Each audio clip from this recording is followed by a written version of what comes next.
Cette vidéo fait partie d'une série de galeries consacrées à l'œuvre magistrale du sculpteur Claude Gruère et de son épouse Marie-Madeleine. Ce sont des bas-reliefs polychromes, incrustés dans les murs de la ZUP de Lisieux, entre 1966 et 1977. La partie artistique et technique sera traitée dans des vidéos, qui seront regroupées dans la playlist de ma chaîne YouTube, sous le titre Les bas-reliefs de Lisieux. Avant tout, un peu d'histoire. Dans les années 1960, peu après la fin de la reconstruction de Lisieux, suite aux destructions importantes de la Seconde Guerre, la ville décide de s'agrandir, comme elle avait déjà fait par le passé, pour augmenter sa population alors à l'époque d'environ 20 000 habitants, avec des prévisions, selon la progression des naissances, de 30 000 habitants pour l'avenir. Si en effet quelques années après nous arrivions à 25 000 habitants.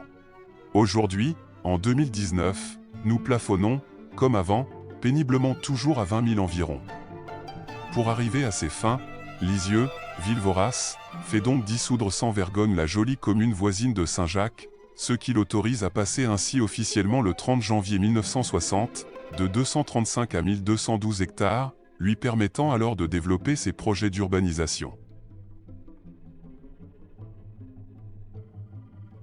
Le 8 juin 1961, le ministre de la Construction annonce la création d'une zone d'urbanisation prioritaire.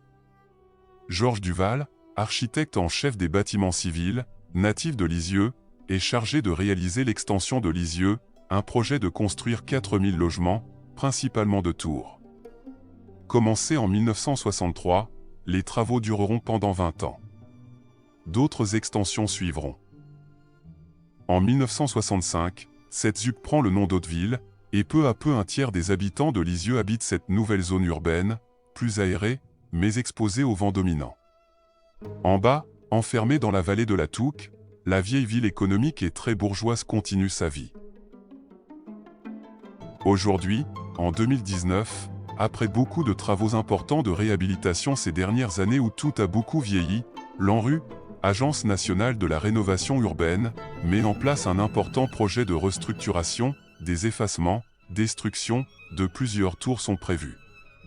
Conséquence, la nécessité de penser à la sauvegarde des bas-reliefs que vous allez découvrir, pour ceux existants encore, pour ceux très détériorés, et aussi et surtout pour ceux qui risquent de disparaître, comme certains dont la trace sur site n'existe plus. Pourquoi des bas-reliefs ? L'architecte de Hauteville, Georges Duval, qui avait conçu l'implantation d'immeubles modernes au milieu de parcours boisés, désira offrir aux nouveaux Lexoviens un peu de décoration, pour ne pas laisser le béton dominer leur environnement. Il pouvait profiter d'une nouvelle mesure gouvernementale répondant tout à fait à son désir, une mesure mise en place en 1951, qui s'appelait le 1% artistique, dont le financement était assuré par la Caisse de dépôt et de consignation. Le 1% artistique consiste à réserver, à l'occasion de la construction ou de l'extension de bâtiments publics, une somme permettant la réalisation d'une ou plusieurs œuvres d'art contemporain, spécialement conçues pour le lieu. Cette statue de Claude Gruère représente Sainte Thérèse. Ceci permet à des artistes de tendances et d'expressions diverses, de créer des œuvres pour un lieu de vie au quotidien, de se confronter à l'espace, au milieu urbain et de familiariser le public à l'art de notre temps. L'obligation de décoration des constructions publiques s'applique à toutes les opérations immobilières, ayant pour objet la construction et l'extension de bâtiments publics, ainsi que leur réhabilitation dans le cas d'un changement d'affectation ou d'usage. Comme tous les soubassements des immeubles de la ZUP devaient être construits en briques, typiques de la région, briques d'ailleurs fabriquées sur place par la briqueterie La Grive, Georges Duval imagina d'y installer des décorations artistiques, pour égayer ces briques rouges et aussi l'environnement.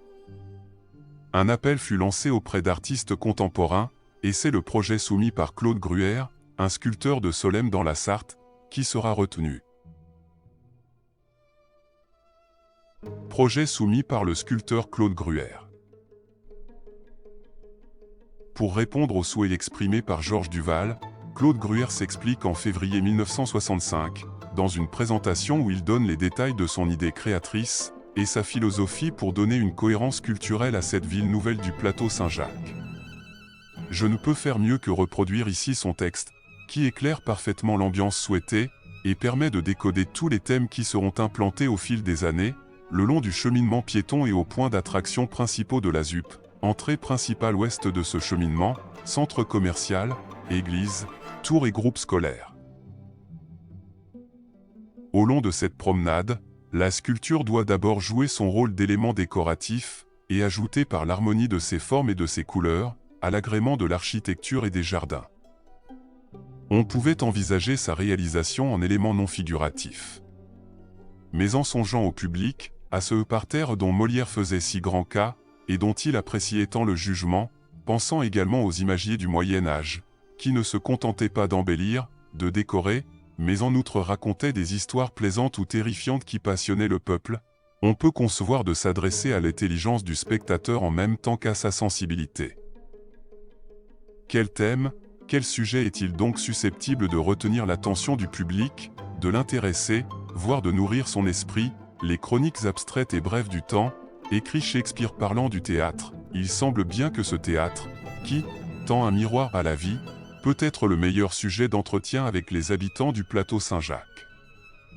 Il offre des thèmes comiques ou dramatiques propres à éveiller l'intérêt du spectateur, et, puisant dans le patrimoine artistique et littéraire français, il apporte à cette ville sans histoire, un lien avec les siècles passés. Enfin, n'ayons pas peur des mots, par la hauteur de sa morale, la puissance de son lyrisme ou la santé de sa gaieté, il doit apporter sa contribution à cette culture populaire qui préoccupe tant les sociologues d'aujourd'hui. Nous nous proposons donc de choisir dans la littérature dramatique française, depuis le Moyen-Âge jusqu'à la fin du siècle dernier, les thèmes les plus connus, les plus aptes aussi à être illustrés, de cette manière et à cette échelle.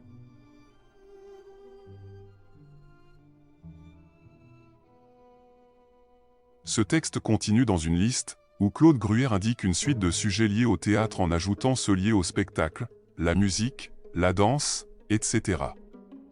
Une première estimation de 12 sujets figuratifs sur une surface, partie supportant le décor avant incrustation dans les murs, de 25 mètres carrés, accompagnée de 10 mètres carrés de sujets non figuratifs, et suivie d'une seconde tranche de 3 sujets figuratifs importants. 3 observations viennent à l'esprit. Dans l'ordre. Claude Gruère s'exprime, dans un rapport destiné aux donneurs d'ordre, en l'occurrence la SEBN, la société dont les dirigeants doivent approuver ou non les travaux proposés par le sculpteur, avec un langage cultivé d'un artiste imprégné des grands classiques littéraires et de théâtre, qui lui fournissent matière à réflexion dans son imagination créatrice. Mais en cela, et dans son enthousiasme, il est en décalage avec la population lexovienne, plus terre à terre dans sa vie quotidienne, très peu sensible à l'art et à la culture, quelle que soit la classe sociale, et qui ne peut pas forcément tout comprendre ni saisir la subtilité de tous les thèmes représentés. D'où deuxième observation. Lors de l'installation définitive de tous ces bas-reliefs, il aurait été utile et judicieux d'apposer à côté de chacun, un cartouche, petite pancarte, comportant le titre de l'œuvre accompagné surtout d'une légende, et pourquoi pas un numéro permettant le repérage sur le plan de ville. L'architecte a oublié ce détail important qui certainement, en évitant le côté parfois hermétique, eût peut-être évité trop de dégradation. J'ai par ailleurs trouvé dans les textes officiels concernant le 1% artistique, cet article, conçu dans un souci de sensibilisation du plus grand nombre à l'art contemporain, il est important que les œuvres soient accompagnées d'indications sur l'auteur et le cas échéant sur ses intentions. Cette recommandation rejoint exactement ce que j'ai déjà expliqué. Aucune considération à Lisieux pour ses œuvres, ni pour les habitants, ce qui est la principale raison de leur oubli, de leur abandon, de leur destruction. Et dernière observation. Il y a aujourd'hui en 2019, une cinquantaine d'années plus tard seulement, de grandes difficultés à inventorier la globalité de ces décorations, ce qui peut paraître surprenant, l'état d'abandon prononcé et les menaces de restructuration et de destruction justifient une urgence de prise de conscience. Dans les années 1960, Georges Duval avait déjà eu beaucoup de mal à convaincre les administrateurs de la ZUP et la municipalité pour faire accepter des décorations rendant la vie plus agréable aux habitants de ces HLM. Que doit-on penser aujourd'hui en 2019, devant cet état d'abandon de patrimoine? À ce jour, je n'ai pas de réponse. Il n'est pas impossible également de songer et de se rappeler les nombreux démêlés qui opposèrent Georges Duval à la municipalité de Lisieux.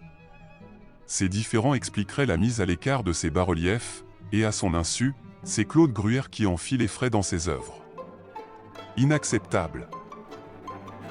En 2023, au moment où je formate mon texte pour le montage de cette vidéo, je suis encore perplexe, à peu de choses près, l'enlèvement de 2 bas-reliefs, rien n'a évolué dans le bon sens, l'irrespect continue. Nous pouvons également nous inquiéter d'une attitude négative, qui se met à considérer ces bas-reliefs non comme des œuvres d'art, mais plutôt de simples décorations urbaines, pas plus. Reléguer ainsi ces œuvres au rang de street art, c'est en accepter l'aspect éphémère, je ne puis admettre cette idée, elle m'est insupportable. Voici un des meilleurs exemples que je peux vous montrer, pour bien vous faire comprendre la merveilleuse histoire des créations magistrales de Claude Gruère.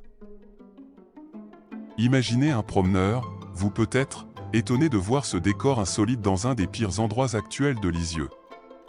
La surprise passée, le promeneur peut faire comme moi, son téléphone à bout de bras, saisir cet instant dans une courte vidéo même tremblotante. Un instant de vérité. Et ensuite la partager avec tous ses amis. Car plus on fait connaître une œuvre d'art, plus elle récompense l'artiste qui l'a créée.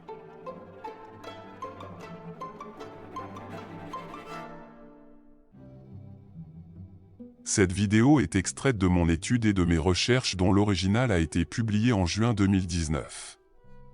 Tout droit d'auteur réservé. Reproduction en tout ou partie interdite sans mon accord.